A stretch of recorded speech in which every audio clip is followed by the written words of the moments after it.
Good morning प्यारे बच्चों। इस वीडियो में हम class 11 history chapter number 4 the central Islamic lands इसका पार्ट नंबर 5 पढ़ने जा रहे हैं। तो ये इस चैप्टर का लास्ट वीडियो है, तो बचा हुआ पार्ट्स हम इस वीडियो में कवर करते हैं। तो इस वीडियो की शुरुआत होती है। सबसे पहला टॉपिक है अल कानून फिल तिब। अल कानून फिल तिब एक बुक है जिसका मतलब है कैनन ऑफ मेडिसिन, यानी चिकित्सा के सिद्धांत। ठीक है, चिकित्सा के सिद्धांत के ऊपर ये किताब लिखी गई है, जिसे एक फ़िलोसोफ़र और डॉक्टर इब्न सीना ने लिखा है। चलिए शुरुआत करते हैं। Ibn Sina was a philosopher and a doctor by profession. तो इब्न सीना अपने पेशे से एक दार्शनिक था और डॉक्टर भी था।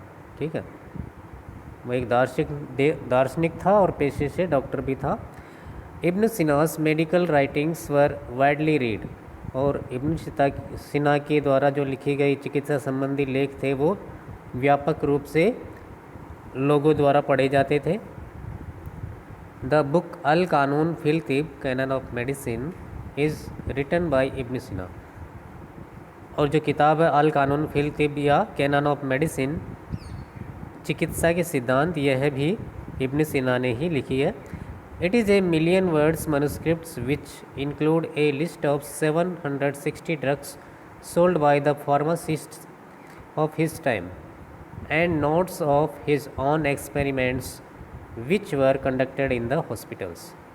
तो इस किताब में लगभग 10 लाख शब्दों वाली पांडुलिपि शामिल है, जिसमें लगभग 760 दवाइयों का विवरण लिखा हुआ है, जो कि उस समय के औषधि शास्त्रियों द्वारा, फार्मासिस्ट के द्वारा बेची जाती थी। इसके अलावा इस बुक में उनके द्वारा किए गए खुद के प्रयोग, जो कि अस्पताल में वो करते थे, उन सभी प्रयोगों की जानकारी भी दी गई है। This book points to the importance of healing through dietary regulation and influence of climate and environment on health and the contagious nature of some diseases। यह किताब हमें यह भी बताती है कि हमें आहार विनियमन, यानी हमें खाने में कुछ सुधार करके या कुछ रेगुलेशन करके हमारा स्वास्थ्य ठीक किया जा सकता है, उसके महत्व को बताती है।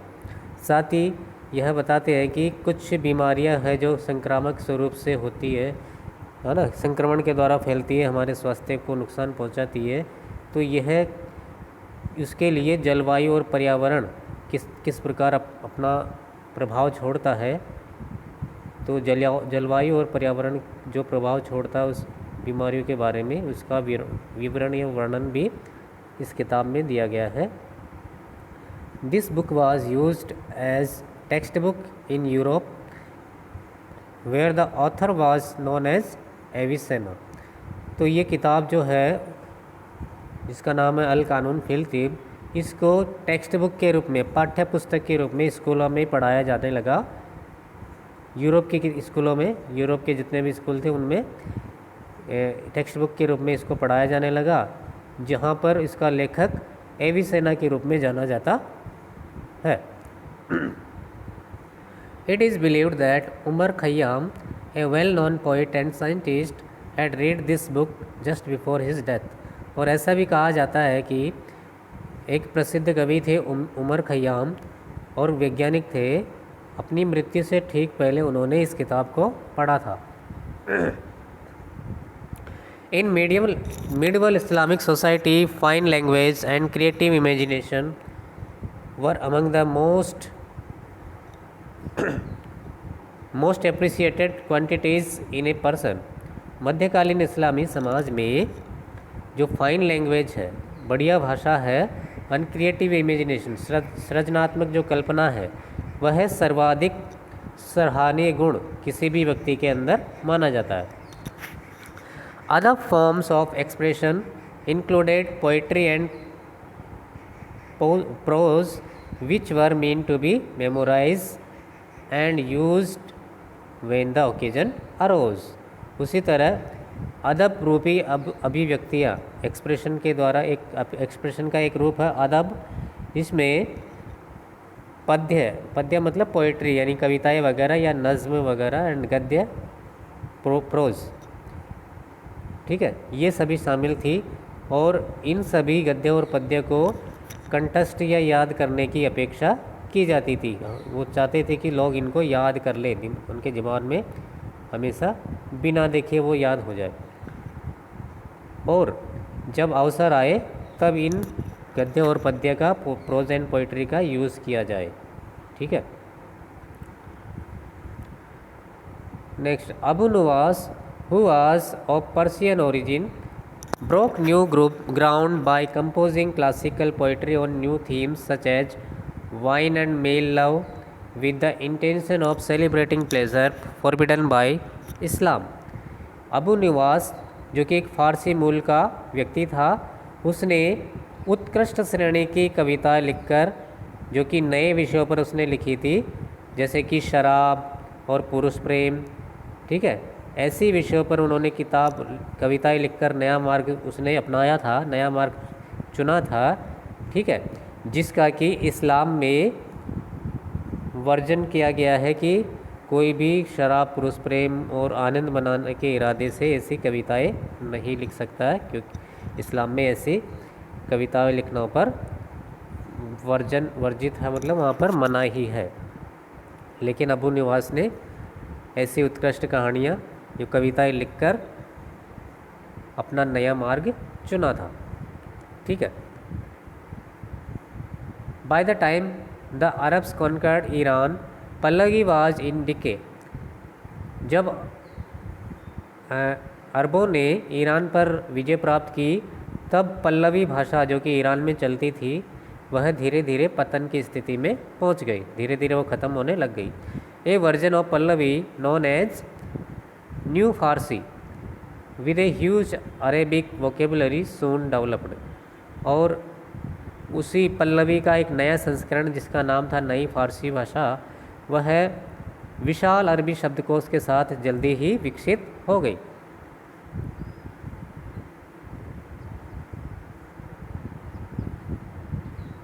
Okay, the Samanid court poet रुदकी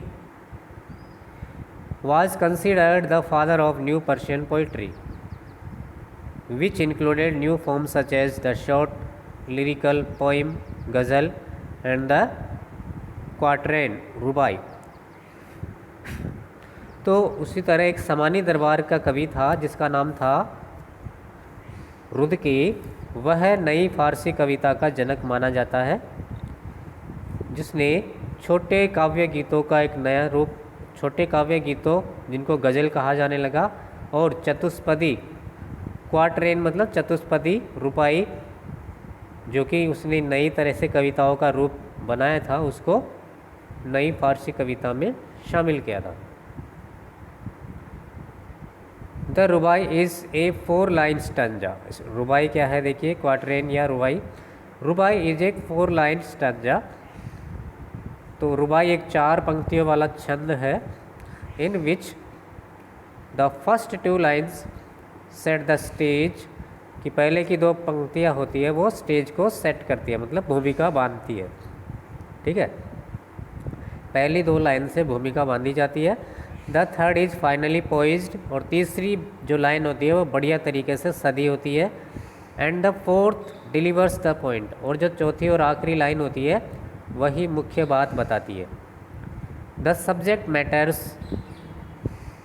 matter of the rubai is unrestricted, और रुबाई की जो विषय वस्तु है वो अप्रतिबंधित है, इस पर मतलब कोई प्रतिबंध नहीं लगा हुआ। The rubai reached its zenith in the hands of Omar Khayyam, और रुबाई उमर खय्याम के समय में या उमर खय्याम के हाथों अपनी पराकाष्ठा पर, अपने टॉप पर, अपने चरम पर पहुंच गई थी। During 11th century Ghazni became the centre of Persian literary life, और 11वीं सदी के दौरान गजनी फारसी साहित्यिक जीवन का मुख्य केंद्र बन गया था। Mahmud of Ghazni gathered around him a group of poets who composed anthologies and epic poetry. तो महमूद गजनी ने अपने आसपास अपने चारों ओर ऐसे कवियों को इकट्ठा कर लिया था जिसने कि एंथ्रोलॉजीज यानी काव्य संग्रह की, साथ ही इपिक्स और महाकाव्यों की रचनाएं की थी, महाकाव्य कविताओं की रचनाएं की थी। The most outstanding was Firdausi, और ऐसे कवियों में सबसे ज़्यादा सुप्रसिद्ध या फेमस व्यक्ति जो या फेमस कवि जो था वो था Firdausi. And his book Shahnameh, book of Kings, और उसके द्वारा लिखी गई किताब शाहनामा, जिसका मतलब है बुक ऑफ किंग्स यानी राजाओं की पुस्तक। शाहनामा, आप पढ़ते हैं शाहनामा के बारे में जो कि फिरदौसी ने लिखी थी।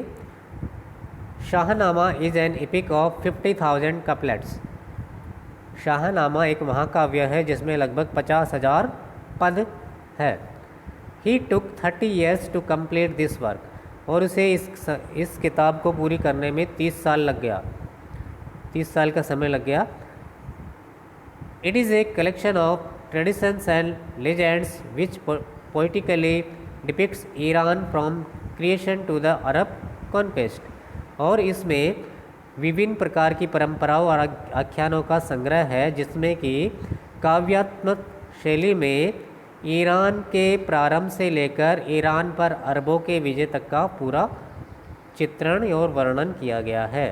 ईरान का चित्रण किया गया है, ईरान के प्रारंभ से लेकर, ईरान मतलब ईरान के इतिहास से की शुरुआत से लेकर जब ईरान पर अरबों ने आक्रमण करके अपने कंट्रोल में ले लिया, उस पर विजय प्राप्त कर ली, तब तक का पूरा इतिहास चित्रण के द्वारा लिखा गया है। It has become masterpiece of Islamic literature, और यह इस्लामी साहित्य की एक मास्टरपीस यानी श्रेष्ठ कृति बन गई, यह बन गई है। नेक्स्ट टॉपिक, द कैटलॉग, किताब अल फ़हरिस्त, पुस्तक सूची जिसको बोलते हैं किताबुल फ़हरिस्त। The catalogue of Ibn Nadim describe a large number of works written in prose for the moral education and amusement of readers. तो पुस्तक सूची जो कि इब्न सीना ने बनाई थी, इब्न नदीम ने बनाई थी, वह बड़ी संख्या में जो गद्य में लिखी गई किताब थी, प्रोज में लिखी गई किताब थी, ठीक है, किसके बारे में? मॉरल एजुकेशन, नैतिक शिक्षा के बारे में, एंड अम्यूजमेंट ऑफ रीडर्स या फिर पाठकों के मनोरंजन हेतु ऐसी किताबें लिखी गई थी, उनके बारे में वह वर्णन करता है। इब्न नदीम के द्वारा बनाई गई पुस्तक सूची।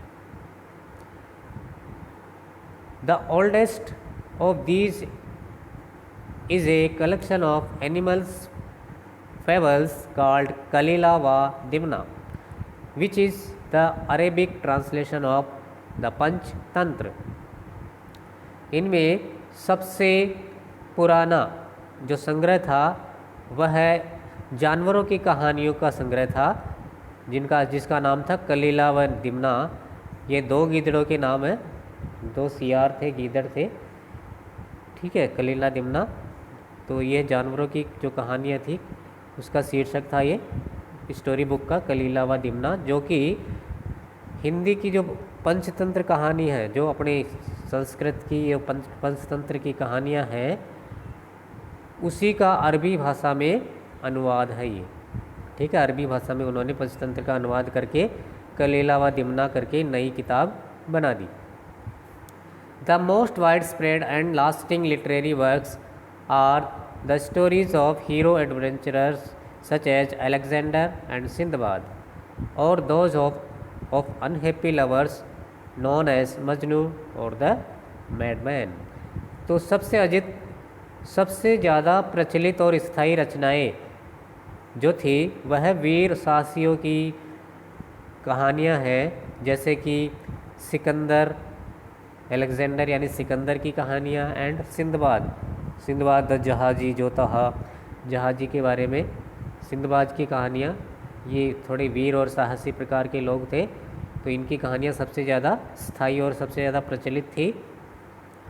इनके अलावा कुछ दुखी प्रेमियों की भी कहानियाँ बहुत ज़्यादा प्रचलित थी, जैसे कि मजनू, लैला मजनू जैसी कहानियाँ, हीर रांझा जैसी। तो इसमें मजनू का एग्जाम्पल दिया गया है। मजनू मतलब मैडमैन, पागल व्यक्ति। ठीक है, पागल व्यक्ति, ये इस कहानियाँ भी उस समय बहुत ज़्यादा प्रचलित थी।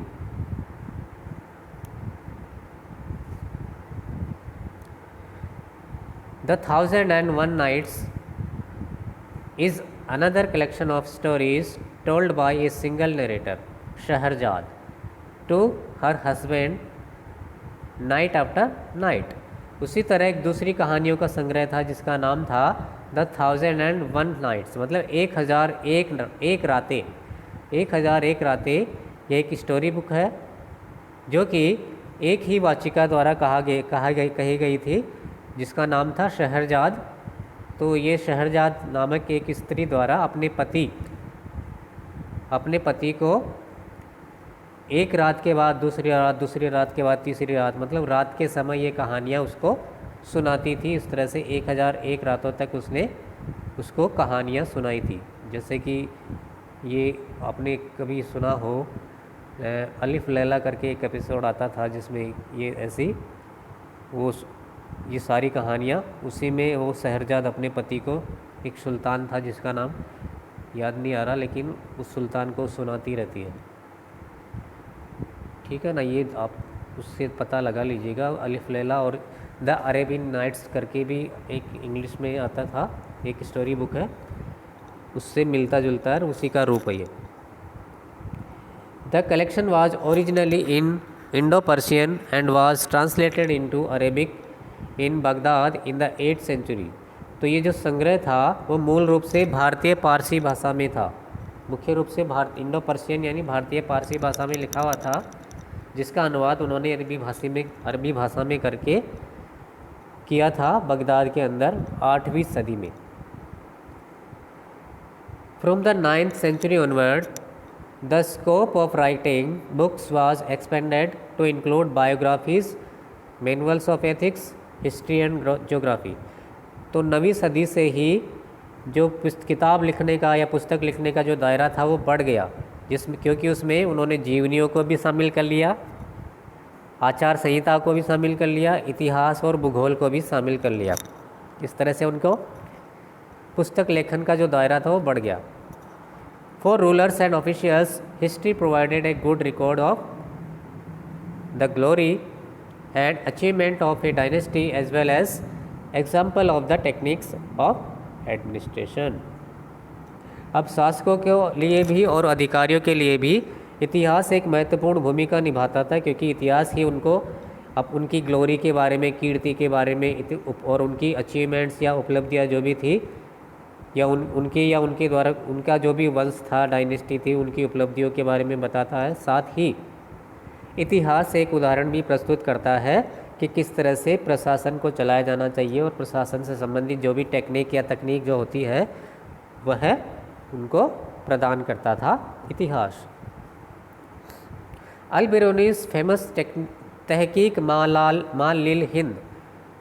तो अल बिरूनी की किताब थी तहकीक मा लिल हिंद, जिसको हम तहकीक है हिंद भी कहते हैं, हिस्ट्री ऑफ इंडिया। ठीक है, भारत का इतिहास। was the greatest attempt by an 11th century Muslim writers to look beyond the worlds of Islam। अल बिरूनी ने 11वीं सदी में तहकीक हिंद या तहकीक मा लिल हिंद करके एक किताब लिखी थी, जिसका मतलब है हिस्ट्री ऑफ इंडिया। यह 11वीं सदी के द्वारा किसी भी मुस्लिम लेखक के द्वारा लिखी गई है सबसे बेहतर तो सबसे बड़ा प्रयास था, जिसने कि इस्लाम की दुनिया से बाहर देखकर ऐसा काम किया था कि उसने भारत का इतिहास लिखने की कोशिश की थी।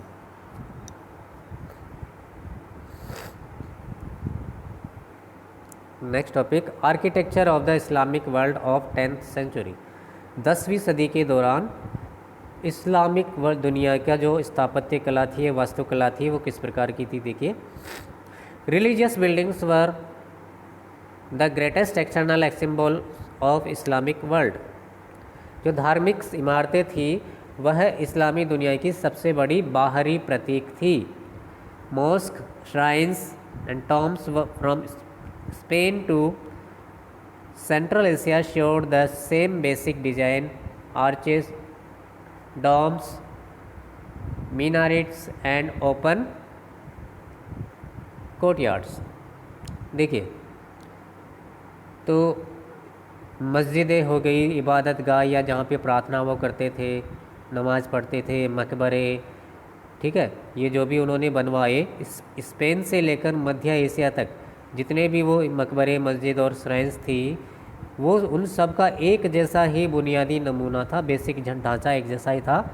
साथ ही मेहराबे, गुम्बद और मीनारे और खुले प्रांगण, ये भी सभी एक जैसे ही देखने को मिलती थी। चाहे स्पेन चले जाओ या फिर सेंट्रल एशिया आ जाओ, कहीं भी हर जगह ऐसे ही ढांचा, एक सा ही स्वरूप देखने को मिलता था।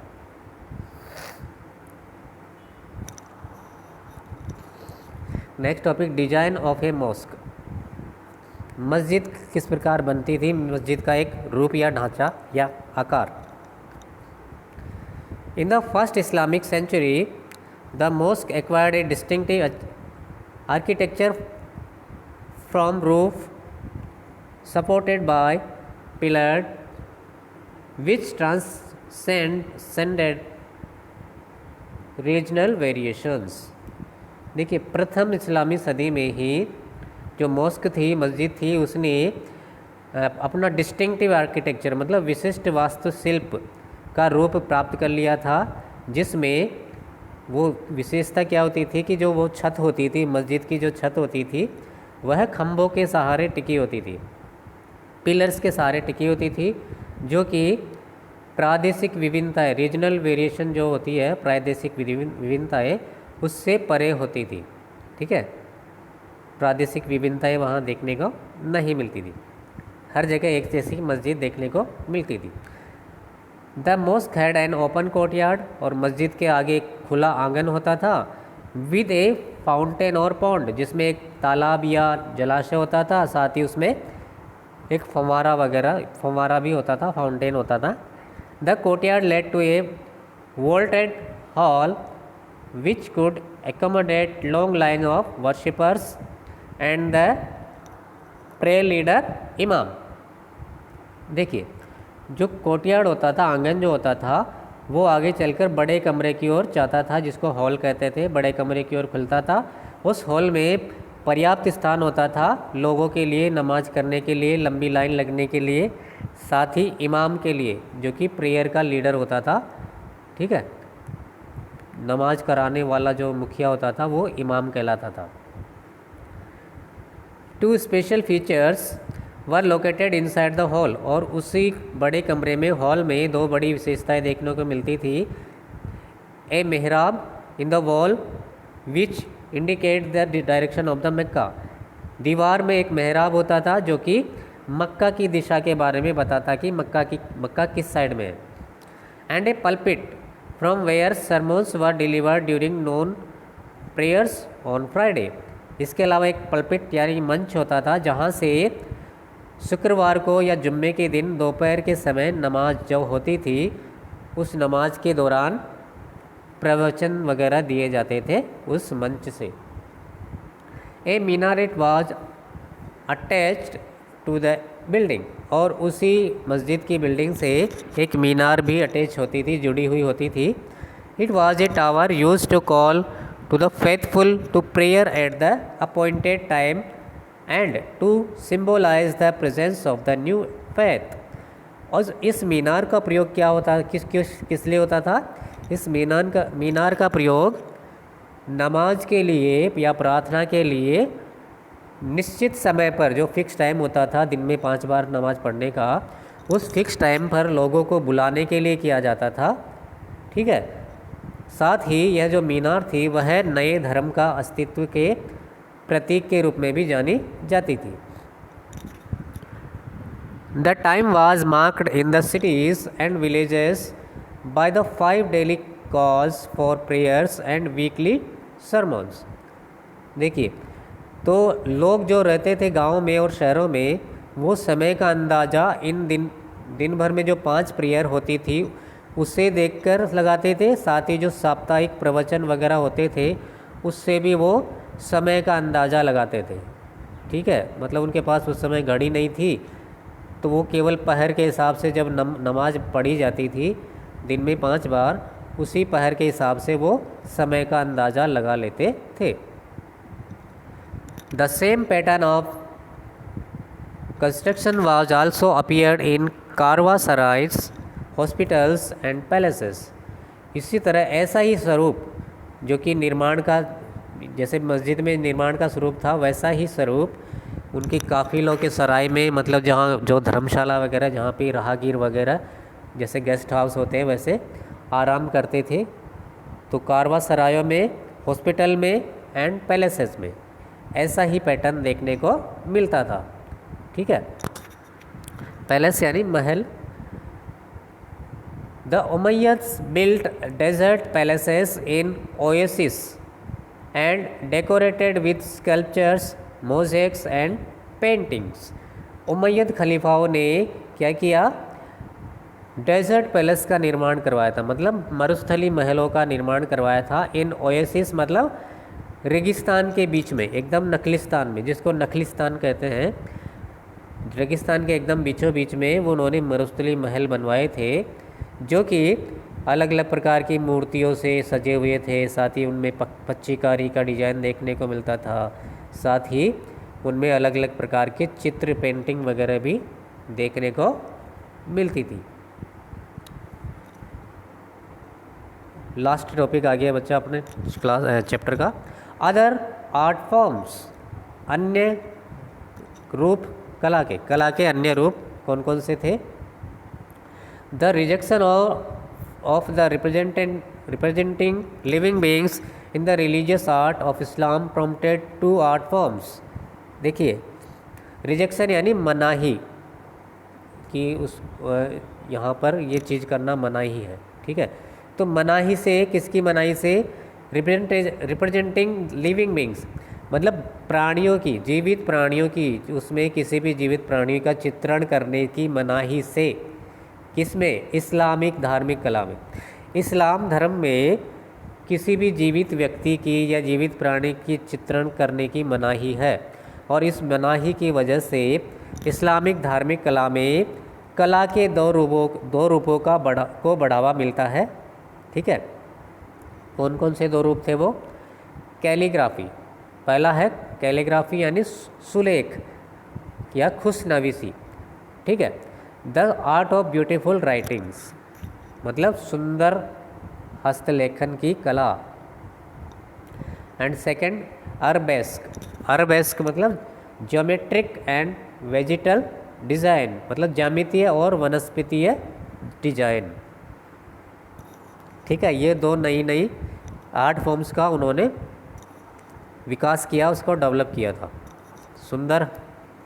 सुंदर लिखावट में लिखना, साथ ही अरबेस्क ज्यामितीय और वनस्पति डिजाइन बनाना। देखिए, small and big inscriptions usually of religious quotations were used to decorate architecture. तो क्या हुआ, शिलालेखों में छोटे छोटे और बड़े बड़े जो भी शिलालेख मिले हैं उनमें सामान्यतः या आमतौर पर धार्मिक उद्धरणों का उपयोग किया जाता था। किसके लिए? इमारतों को सजाने के लिए। ठीक है, इमारतों को सजाने के लिए वो धार्मिक उद्धरणों का हेल्प लेकर उसका उपयोग करते थे ताकि इमारतों को सजाया जा सके। Calligraphic art has been best preserved in the manuscripts of the Quran dating from the 8th and 9th centuries. तो जो सुलेखन कला है या जो खुशनवीसी की जो कला है वह है कुरान की 8वीं और 9वीं सदियों में लिखी गई जो पांडुलिपियाँ है उसमें सबसे सुरक्षित रखा गया है। सुलेखन की जो कला है उसे कुरान की 8वीं 9वीं सदियों की जो पांडुलिपियाँ है उसमें सुरक्षित रखा गया है। Literary works were illustrated with miniature paintings और साहित्यिक कृतियों को मिनिएचर मतलब लघु चित्रों से सजाया गया है। लघु चित्रों से सजाया गया है। Plants and floral design based on the idea of the garden were used in buildings and book illustrations. इसके अलावा जो पौधे हैं और फूल है उनके नमूनों का उद्यान की कल्पना के आधार पर उपयोग किया जाता है इमारतों और पुस्तकों के चित्रण में। ठीक है, इमारतों के और पुस्तकों के चित्रण में उद्यान की बाग बगीचे की कल्पना करते हुए पेड़ पौधों और फूलों के नमूनों पौधों के फूलों के नमूनों का उपयोग किया जाने लगा। ठीक है, इस तरह से आपका ये चैप्टर ख़त्म होता है। आशा है आपको ये पूरा टॉपिक और पूरा चैप्टर समझ आया होगा, और कोई दिक्कत होती है तो आप मुझे क्लास के दौरान पूछ सकते हो। धन्यवाद।